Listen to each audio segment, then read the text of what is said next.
The core of this fire burns at nearly 1,000 degrees, melting most everything inside. But it's not accidental. It's arson. The crime of arson is not only devastating to property, but it's also devastating to lives.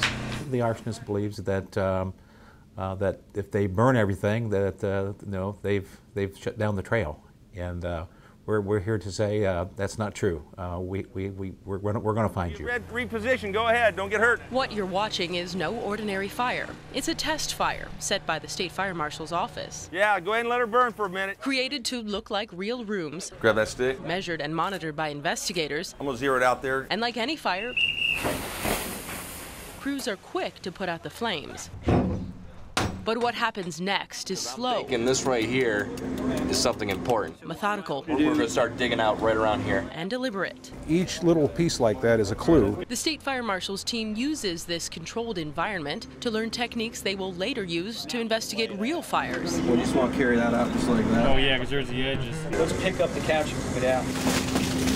They're working their way around methodically, piece by piece. Investigations Chief Tim Spradlin takes us inside the charred remains of what was a kitchen. Just this simple little pattern right here on this one piece.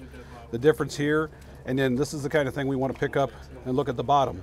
And it's clean, so it was in that position during the fire. Piece by piece, investigators try to find out what started this fire and why. Each one has to be documented. When they move this skillet, they're going to look at it from all sides, upside down and backwards. They're going to look underneath. It appears it was on the stove at the time of the fire. It wasn't moved here. Where's that? Show me. With the help of canines and top-notch technology, Chief Spradlin trains investigators to dig deeper. There's the bottom screw. He says it's important knowing there's a rise in arson to cover crimes. My laptop. Get pictures of that. Anything could be a key piece of evidence. For example, this melted bottle. It contains a liquid and has a label, but that's not necessarily what's inside. And that's why it's important to take evidence like this to the State Fire Marshal's lab for testing. And once it arrives, scientists can analyze the contents and try to determine its role in the fire. There's some rich detail in here. Time and time again, we find evidence, we find latent prints from crime scenes. We can identify the ignitable liquids, even from things that are completely charred. For the first time, 10 TV cameras are allowed inside this lab. It's an alternate light source. It's a different wavelength of light. Those are the friction ridges from the latent prints. To show how all of this high-tech equipment works. These peaks are individual chemicals. The hard part of the job is finding those patterns.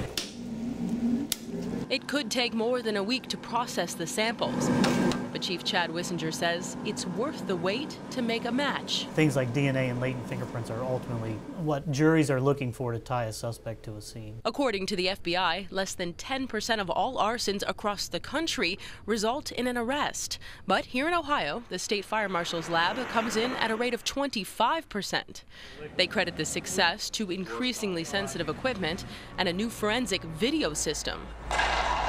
You can try to make it look accidental, but the fire won't lie, people do, and eventually we'll figure that out. And because fire officials don't expect arsons to stop anytime soon, Can you get that? their quest to capture criminals So our movement's coming this way and not from this up. continues. For Crime Tracker 10, Danielle Elias, 10 TV News. From the pictures of it, it doesn't look like it was burned.